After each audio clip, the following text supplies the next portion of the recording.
Hey, welcome to another episode of B2B Marketing and More with Pam Didner from Raleigh, North Carolina. So big hello to everyone.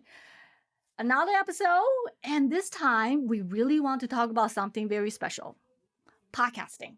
Well, I'm doing podcasting right now, but I really want to talk to an expert that has been in this field for a long period of time doing podcasting and come talk to us in terms of what do's and don'ts, and also how can you showcase value add if you want to use podcasts as a content marketing channel. So today we have Jeremy Shere. He's a founder and the CEO of Connversa, which is the B2B podcasting agency on top of it. Yay, Jeremy! Thank you so much for coming to my show. Well, Pam, thank you so much for having me. It's so awesome to be here. I know you are the expert, so I have many questions I would like to ask you and get your thoughts and the feedback. And hopefully along the way, our listener can also learn from you. What should the B2B marketer think about, say, the podcasting as a channel? So when you're just starting out, you probably want to start by inviting on people you already know. That could be subject matter experts from within your company. Kind of build your inventory in a way. You have to have, at least a handful of episodes that you've published regularly. And that can be with existing customers, people already in your network that you know, with your, employees or your colleagues, at your company. Once you've done that and you're able to demonstrate that this podcast is real and we've published X number of episodes regularly over the last few months or however long it is, then you can be pretty confident that when you reach out and you invite people, you're going to get a lot of yeses, because it's very flattering to be asked to be on a podcast. Most people, most of the time, like being asked to talk about themselves and about their expertise and their experience. I know that you manage podcast productions for many B2B companies and clients. Yeah. So how do they measure success? It depends on what your goals are for the podcast and sort of what your expectations are. Well, give us some examples. The standard way to measure the success of a podcast is by downloads. I think that metric is very different if you're a B2B marketer and you're doing podcasting than if you're doing podcasting to just sort of reach, as many listeners as possible anywhere. If your show is mainly for entertainment, then pretty much the sole indicator of whether you're succeeding or not is how many people are we attracting to this podcast. For B2B marketers, it's a little bit different. You're doing a very niche podcast if you're doing a B2B podcast. You are aiming it at a very particular audience. So just for example, one of our clients is a SaaS company in the supply chain space. Their podcast is really aimed at like supply chain professionals. Yep. Procurement managers, supply chain professionals. Yes. Like a very niche audience. And so you're trying to capture the biggest percentage of that audience you can. But in raw numbers, it's not going to be anything like the most popular podcast in the world. Just get like millions of listeners. That I 100% agree. So you set up expectations, obviously, with your clients in terms of the niche podcasts tend not to have a huge podcast. But still, how do they measure their success? It really helps to have a sense of your audience and kind of a sense of your potential audience out there. So you might be getting 150 regular listeners per episode, let's say. And in raw numbers, that might not seem like a lot, but it all depends on the context. That means every single time you put out an episode, getting 150 people, the exact people who are your audience that you're providing services for, who are tuning in to hear what you have to say and what your guests have to say. So there's a different way of thinking about it. But in any case, that's just one way of measuring.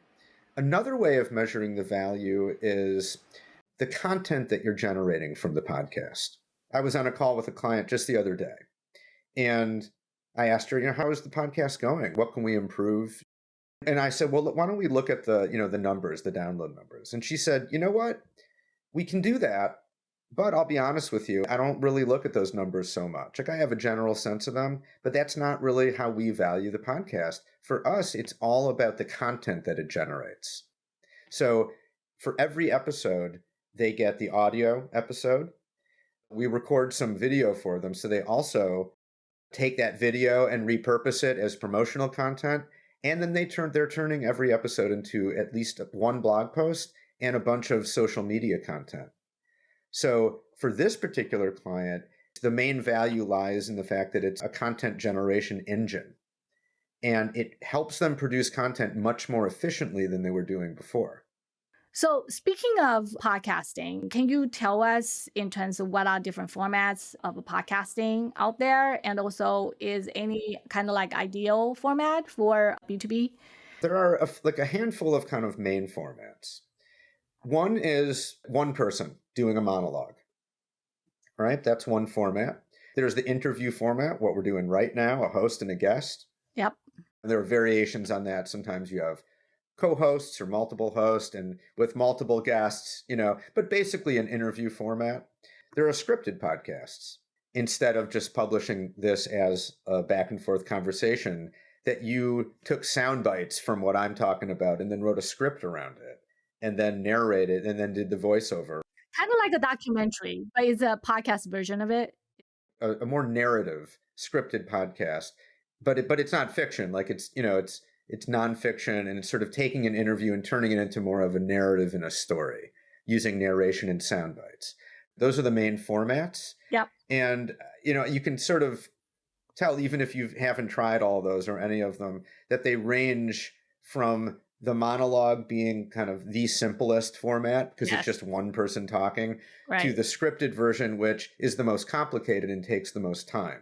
Yeah. Because you're writing a script and doing the voiceover and all that. And on top of it, you have the editing. You have the editing in the right way, so that story really flows. Yeah. The interview format is the most common. And I would just recommend this generally to, any B2B company that's thinking of doing podcasting.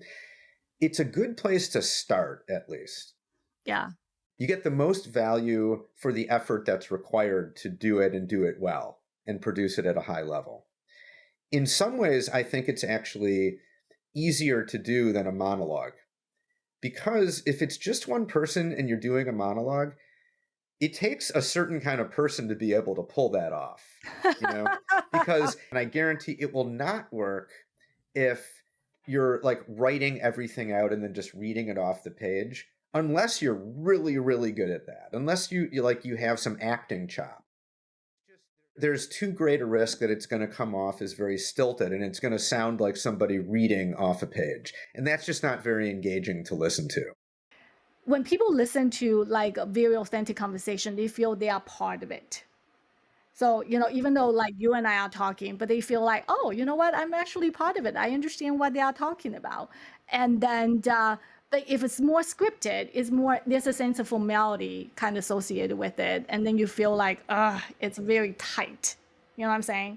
Literally what we're doing right now together, we're sort of thinking out loud together, You're asking me questions about something, of course, I know something about and that I've thought a lot about. So it's not like I'm thinking about it for the first time, but the way that I'm talking about it right now is unique. I've had these conversations before, but this conversation is unique. And the way you're asking questions is making me think of things in a slightly different way. And so as I'm thinking, I'm understanding podcasting in a slightly different way because you're giving me the opportunity to think out loud with you, right? And then you come back at me with like, oh, that's a good point. And what about this? So by the end of our conversation, we'll have created something that doesn't exist anywhere else. There might be similar conversations, but none that are really the same. That's where the magic lies.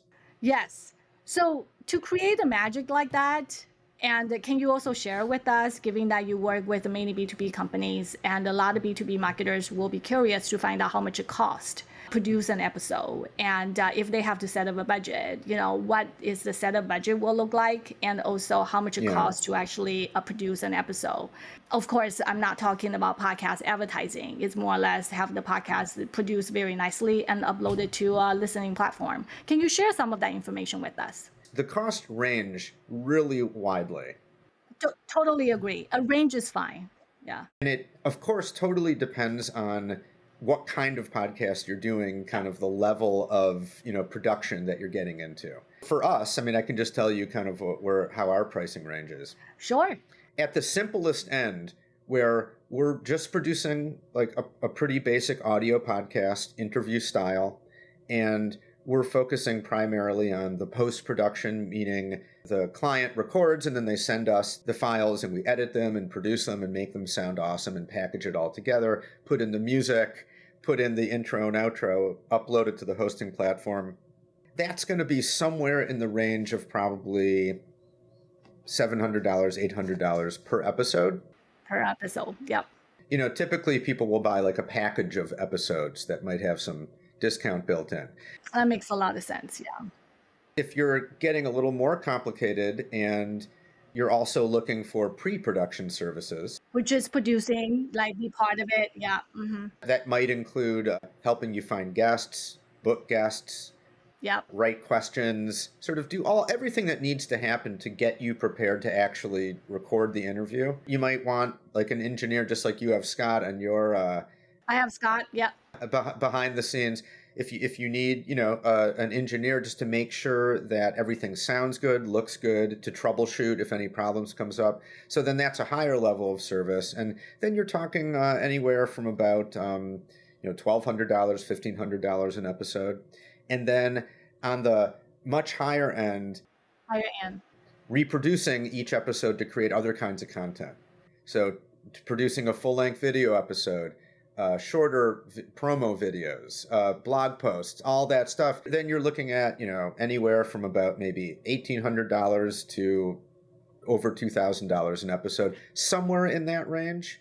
That's kind of where we are at the moment. If people go online, they'll probably find some that are a bit less, some that might be more, depending, and there might be companies offering services that we're not doing right now. So I think that's what you can basically expect. So people who are watching or listening to this might be thinking like, well, okay, what if we just found like a freelancer on Fiverr who could just, do some really basic editing and stuff like that? What you run into when you might hire somebody for like $20 an hour to edit your podcast is, first of all, you usually get what you pay for in terms of the quality.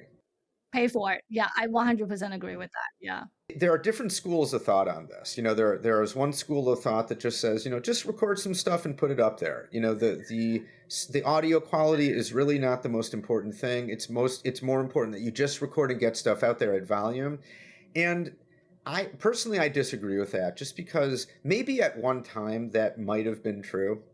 But I think these days there are so many more podcasts out there that if you're serious about it and that you want to grow an audience and you want to attract people and you want to get the best guests, you're kind of competing against, the best podcasts out there. And people have come to expect a certain level of quality. I do agree with that too. And to keep producing episodes week after week, month after month at that same high level, it takes a team of people.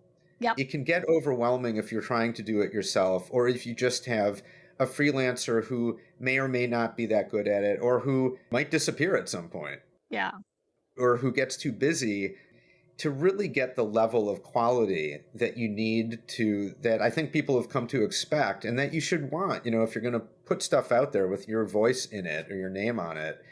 So what if some of the B2B marketers, they would like to do DIY on their own? What are some of the tools and software they can use? Like, for example, recording.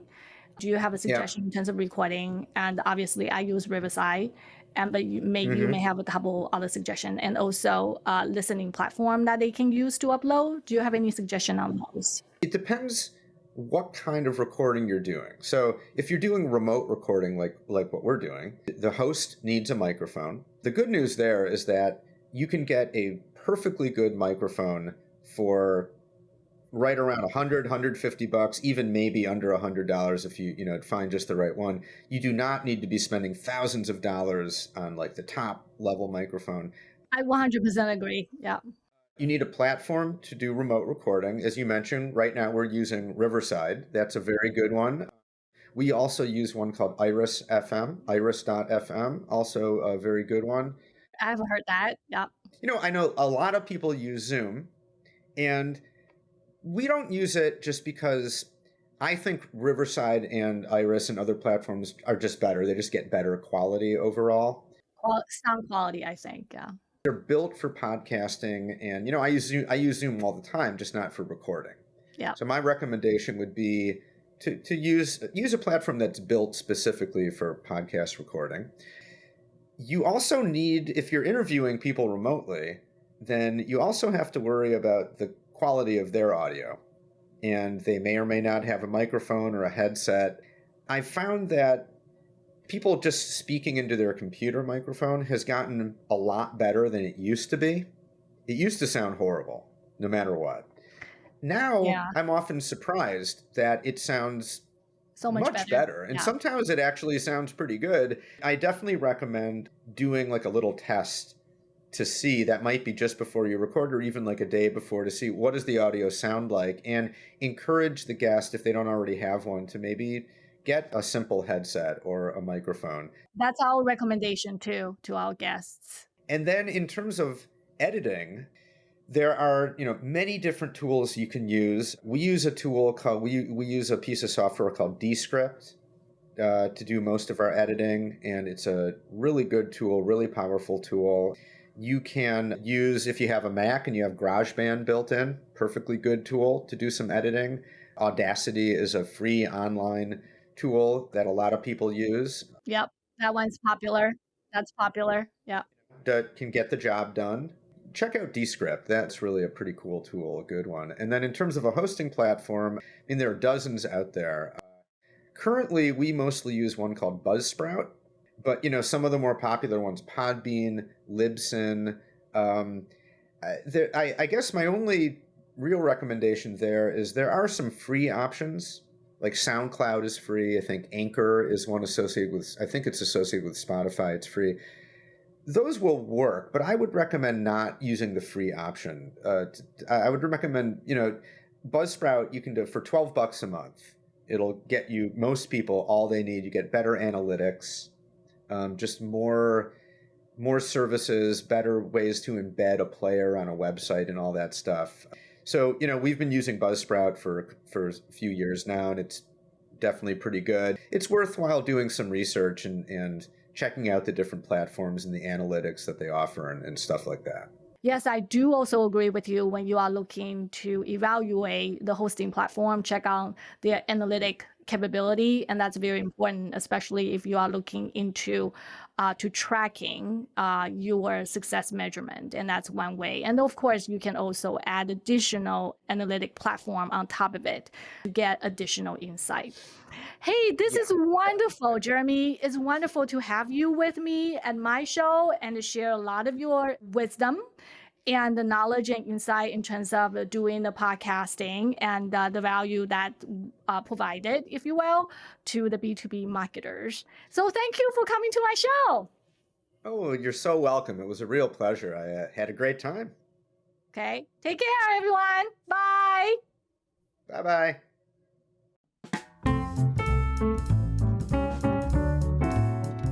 Never miss an episode of B2B Marketing and More by following us here on YouTube, and leave a comment while you're at it. You can also find episodes wherever you get your podcasts.